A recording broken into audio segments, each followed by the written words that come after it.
Hello, good morning students. Please subscribe the channel, drop a like, share and comment. Today's transcription number 481 of Sir Kailash Chandra's volume number 22 on the speed of 120 words per minute. Start. Mr. Vice Chairman, Sir, I thank you for giving me this opportunity to speak on the Banking Public Financial Institutions and Negotiable Instruments Law Amendment Bill 1988.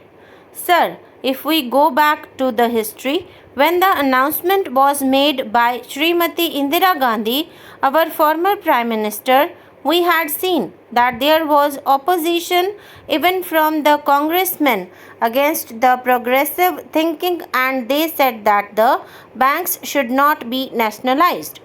But Indira ji was committed to it. She made it a point to see that the banks are nationalized so that the gates are opened for the purpose of helping the poor and the downtrodden. Sir, we have to accept the fact that the banks have become public institutions nowadays, and even the poor people can go there and get loans. I would like to submit that in some banks, the system of lending money and providing financial assistance to the small businessmen, agriculturists, and the persons who are small vendors has not been taken very seriously. In the last year's budget, that is the 1988-89 budget, which was presented by the then finance minister, the thrust was given to agriculture. Rupees 2000 crores were allocated for the rural development programs, and rupees 3000 crores were given for the benefit of the agriculturists who are employed in the agricultural work.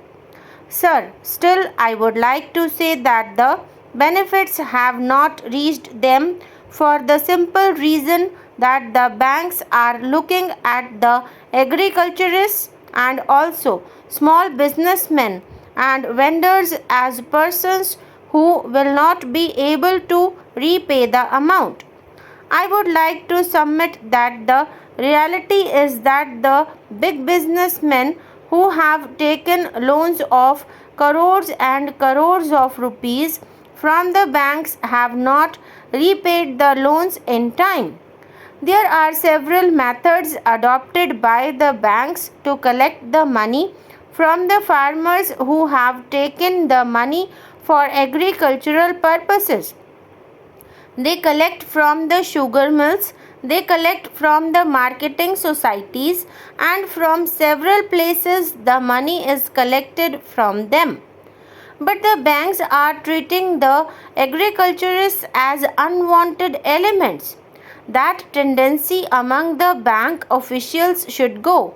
Now, sir, they have started a system of bank finances to the agriculturists within a radius of about 20 kilometers, which will definitely benefit the agriculturists.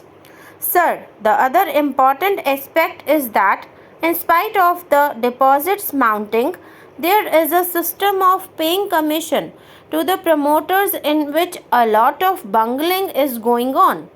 They are paying promoters' commission to those persons who mobilize the deposits. When it is a government institution which is depositing the money, why should they pay promoters' commission? To whom are they paying? This particular aspect of promoters' commission should be removed because the finances are there to benefit the people. The officers are there in the banks to collect the deposits. Why should there be a middleman just like a promoter to get the commission from the bank? Sir, the other aspect is that they are introducing computers. Sir, it created a furor in the minds of the workers working in the banks. Some unions agree, some unions fail to agree. Some of the banks have introduced computers. Sir, the assurance which is given by the finance ministry that the employees will not be retrenched and that they will be accommodated elsewhere should be followed.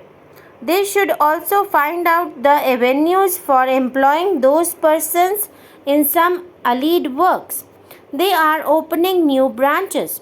They can be accommodated in those new branches.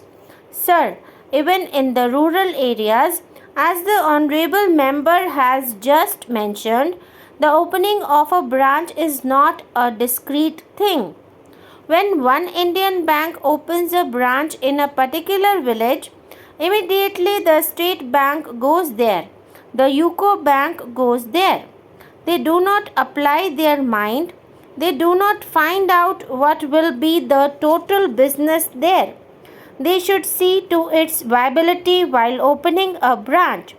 That system is not being followed. I am talking about the southern region.